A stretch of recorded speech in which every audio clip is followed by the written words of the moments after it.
Welcome back to the workshop again for, as you can see, an update on the panels that I've cut down there, and those 4 long panels there are the total number of panels for my miter station. So yay, there's a lot of cutting, a lot of dust, and I've got to say, as everyone else that has a track saw, use a vacuum cleaner, and really if you look around you virtually won't see any sawdust whatsoever.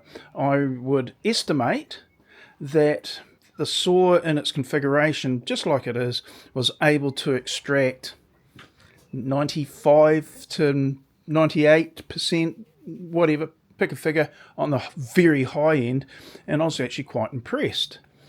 Yes, I thought there would be some sawdust, but that seems to only occur when you're trimming a board and the blade is not embedded in the panel, and sometimes you will get dust coming out. Well, you will get dust coming out.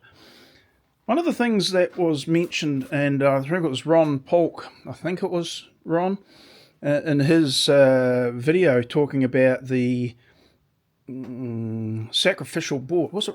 If it's not Ron, well, my apologies, but it's a good point.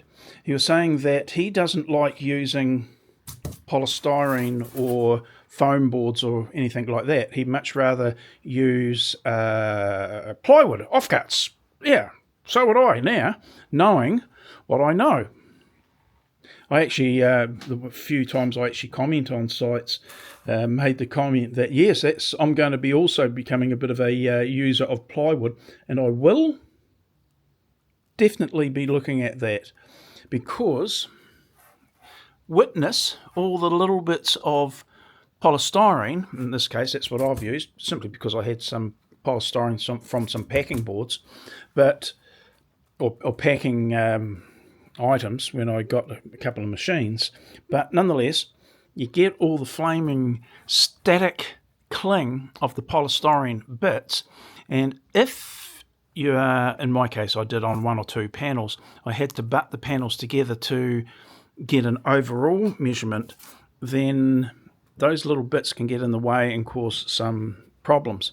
And besides that, it's damned annoying. So polystyrene, kind of good, but kind of not. It certainly had a lot of cuts put into it. This side, not so much. So I'm trying to make clear or good use in the areas that I want to anyway. And it makes clear to me that having a board that can be easily replaced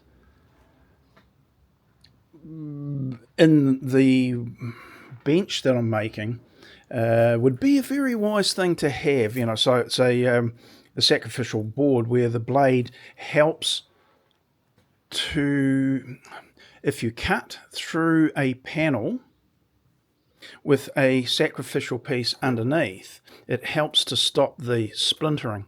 Now, I don't really know whether there would be much splintering regardless, because I didn't get any, and that's on the polystyrene. So all of these underside edges, and I'll make a closer examination at the time when I come to assemble them, but the edge is looking pretty darn good.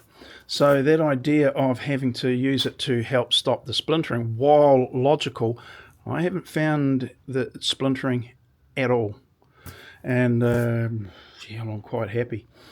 I've probably got more little tiny little nicks on this because it's where the blade comes up.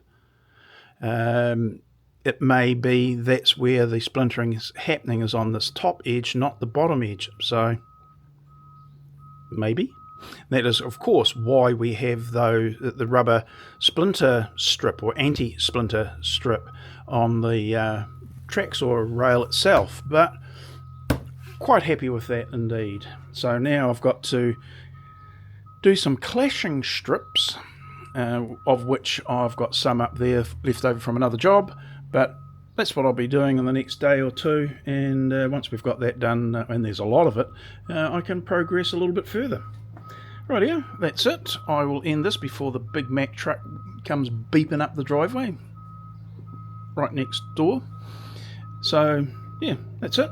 Good progress, and yeah, that's the update for today. Okay, see you in the next one now. Bye.